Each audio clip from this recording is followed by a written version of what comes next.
Hello, everyone, and welcome to our Monday edition of the Orange and Brown Talk podcast. I'm Dan Labbe, joined by Mary Kay Cabot, as we always do early in the week, our Hey Mary Kay edition of the Orange and Brown Talk podcast. Mary Kay, as you can imagine, there are a lot of Browns fans who are, I guess, in a little bit of despair today, watching the Bengals go back to the AFC Championship game, watching the Chiefs once again. I mean, we keep talking about these neutral site AFC Championship games. You might as well just hold it in Kansas City every year. That's pretty much where it is every year.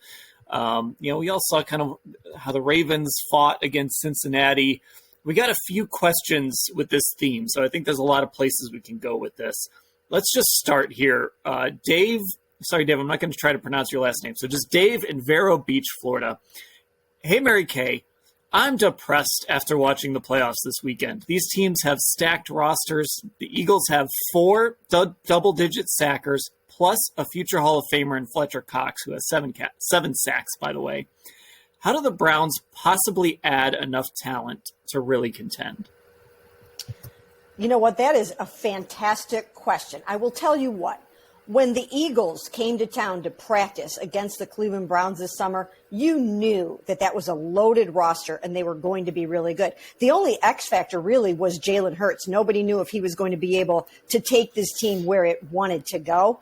But what a stacked and loaded roster. And you're right. In order for the Cleveland Browns to get where they need to be, they have to add some talent on that defensive line. And it's going to cost them some money, or it's going to cost them some players.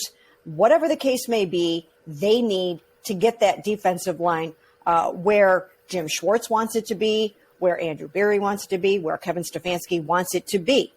If you just look at the history of Jim Schwartz's defenses, they were star-studded lines. And he is certainly as familiar with anybody as with the Eagles defense, having been the coordinator of the Eagles defense for 5 seasons.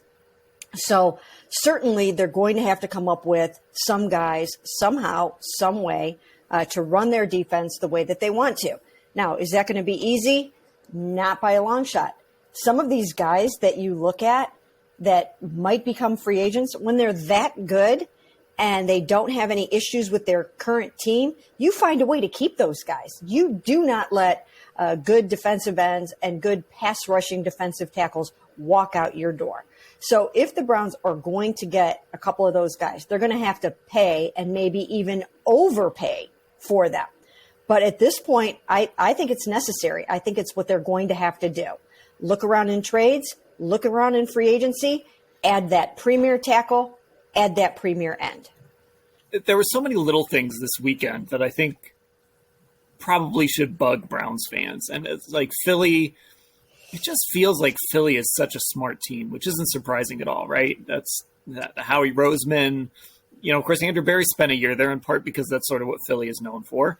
But just everything they did, even in that blowout, there were times when they would get a penalty on first down and they would use it to just milk more clock, pretending to go for 2 to see if they could get an extra yard to actually go for 2.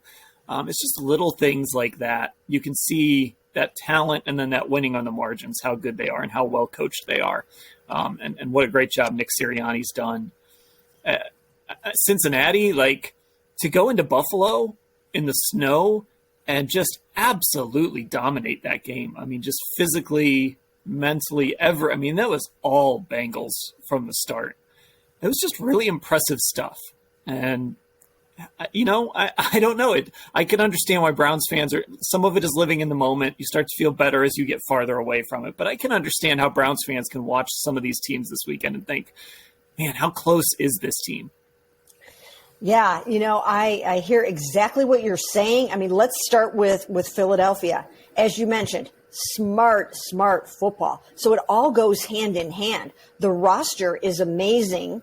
The coaching staff is amazing. It looks to me like the culture is really, really good. And the play calling is good. The attention to detail. We always hear people say that. The attention to detail has to be so good. And that's what the Browns are going to have to get better at. And now from an offensive standpoint, I think Kevin Stefanski will have an opportunity to get better at that attention to detail because he's not going to have to worry about the defense. he is just really not going to have to worry very much about the defense.